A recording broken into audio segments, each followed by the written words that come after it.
karena ada kesalahan-kesalahan yang dilakukan oleh Bani Israel itu, ada sesuatu yang tadinya halal diharamkan oleh Allah. Jadi syariatnya berubah. Gitu.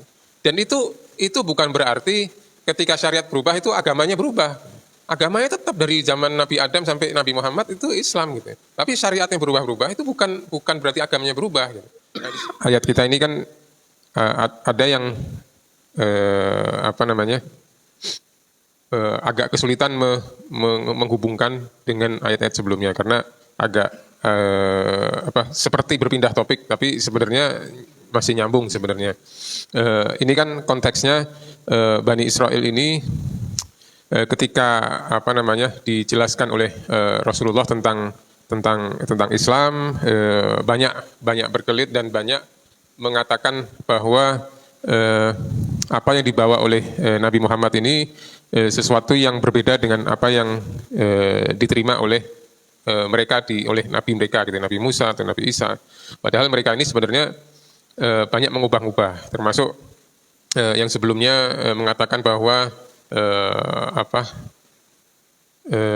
Isa itu memang mengaku minta disembah gitu kan, dibantah gitu, nggak mungkin Nabi itu minta disembah malaikat dan sebagainya. Juga Bani Israel lebih banyak lagi mengatakan berkelit-kelit tentang itu, termasuk di sini tentang ya di sebelumnya sudah ditegaskan bahwa wa may yabtaghi ghairal Islam dinan fala yuqbal min. Barang siapa yang mencari sesuatu yang bertentangan dengan fitrahnya, dengan Islam itu, maka Allah nggak akan terima. Jadi ini masalah penerimaan berserah diri hati kita kepada kebenaran. Makanya di ayat ini disebut bahwa lantana lul birra hatta tunfiqu mimma tuhibbun. Ini mengatakan menjelaskan tentang bahwa agama itu tentang sesuatu yang keluar dari dalam hati, gitu. Termasuk di sini contohnya infak, gitu. Di surat Al-Baqarah kita pernah bahas ya. Laisal birra an tuwallu wujuhakum qibalal masyriq. Bukanlah kebaikan itu kamu menghadapkan kepada timur atau barat, gitu. Dan seterusnya. Bukan sesuatu yang sifatnya fisik gitu saja, gitu. Artinya ini kan waktu itu konteksnya berpindah kiblat, ya. Kiblat dari Baitul Maqdis ke Ka'bah, terus diajak tuh berubah-berubah, gitu. Seolah-olah syariat itu kalau benar nggak mungkin berubah-berubah. Enggak, bukan gitu. Kebaikan itu bukan kamu menghadap timur atau barat, tapi innal birra man amana billah. Ya. Sesungguhnya walakinnal birra, tapi bir itu kebaikan itu adalah beriman pada Allah, hari akhir, malaikat, kitab, nabi, gitu. Wa atal mala ala hubbihi, dan memberikan harta yang dia cintai, dia sukai. Nah ini di sini menegaskan, gitu. Menegaskan juga bahwa bir itu, kebaikan itu adalah menginfakkan apa yang dia cintai, gitu. Dan yang namanya syariat itu bisa berubah, gitu.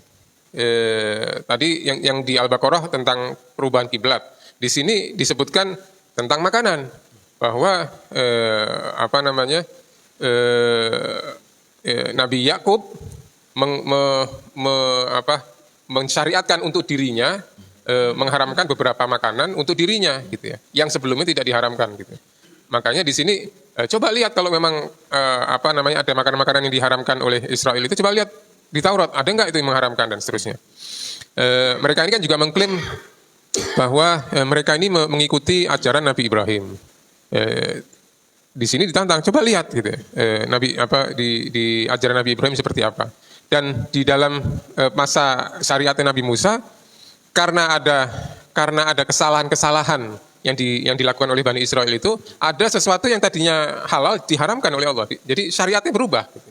Dan itu bukan berarti ketika syariat berubah itu agamanya berubah.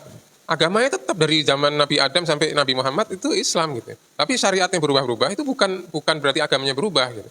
Nah di sini karena agama itu adalah cinta tadi, mimma tuhibbun, yang dicintainya, gitu. Allah mensyariatkan agama itu bisa saja berubah mengikuti kondisi. Nah itu yang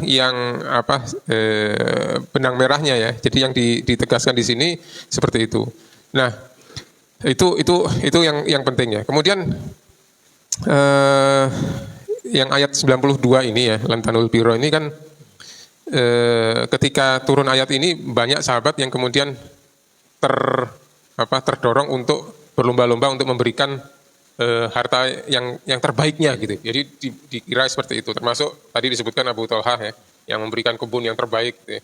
Tapi lihat apa namanya bagaimana Nabi, gitu ya. Bagaimana Nabi mensikapi yang seperti itu. Ketika Abu Thalhah itu memberikan apa namanya kebunnya yang terbaik kepada untuk diserahkan kepada Nabi dan dikelola, terserah Nabi mau diserahkan dikelola oleh siapa. Nabi mengatakan baik ini aku terima. Kemudian aku serahkan kepadamu untuk mengelola. Gitu. Jadi ini kami terima sebagai infak untuk keperluan agama dan sebagainya. Untuk urusan pengelolaan kebun ini aku serahkan kepadamu. Terserah kamu mau menyerahkan ke siapa lagi itu terserah kamu. Jadi bagaimana bijaknya Nabi. Termasuk juga anak angkat beliau Zaid bin Harithah ketika mendengar apa ayat ini berpikir apa yang paling dia sukai, kemudian menyerahkan kuda yang paling dia sukai, paling dia cintai kasih Nabi. Ini yang paling aku cintai. Nabi kemudian melihat wajahnya Zaid ini kelihatan sedih, gitu. Karena berat kan gitu kan. Nabi melihat baik aku terima, kemudian aku serahkan kepada Usamah bin Zaid anaknya. Jadi apa namanya? Zatnya jadi nggak terlalu berat lagi gitu, karena ini harta yang dia cintai ini aku serahkan kepada anaknya gitu. Tapi kan sudah diterima dulu sama Nabi nggak menolak gitu. Nah yang seperti ini apa namanya contoh yang luar biasa ditunjukkan oleh Nabi dan para sahabat bagaimana agama ini seperti itu gitu. Satu hal mau berkorban, kedua juga tidak ingin memberatkan sehingga kemudian akhirnya agama itu menjadi memberatkan dan ditinggalkan gitu karena memberatkan. Dan juga bagaimana sebagian sahabat atau yang apa ya rata-rata yang mengikuti jalan kesufian gitu ya, tasawuf itu apa menghindari apa ya, kenikmatan yang agak berlebihan gitu ya. Jadi benar-benar secukupnya yang dibutuhkan aja gitu. Yang lainnya itu nggak diambil gitu. Ya termasuk tadi Nabi Yakub tadi ya, dia paling suka tuh susu unta dan daging unta, tapi dia larang untuk dirinya supaya dia nggak tergantung dengan yang itu. Nah para sebagian sufi itu seperti itu. Jadi dia itu takut ketika dia banyak mengambil menikmati kenikmatan di dunia ini, dia takut bagian dia nanti di akhirat itu berkurang. Pernah Sayyidina Umar ketika berjalan di perjalanan panjang, lagi haus-hausnya, panas-panasnya, kemudian dia ketemu seseorang ditawari air minum yang dingin gitu. Ketika dia mau minum, dia ingat ada ayat itu, saya lupa ayatnya, intinya bisa bahwa orang kafir itu diberikan di istilahnya orang Jawa itu dijor gitu. Mas silakan nikmati sih, nanti kamu nggak dapat bagian dia. Nah takut ayat itu juga untuk kena dia gitu. Jadi dia kalau gitu nggak usah aja, aku nikmati kondisiku seperti ini. Mudah-mudahan nanti aku pas di akhirat nanti mendapatkan kenikmatan yang aku nggak nikmati sekarang, nggak mau dihabisin sekarang gitu kira-kira.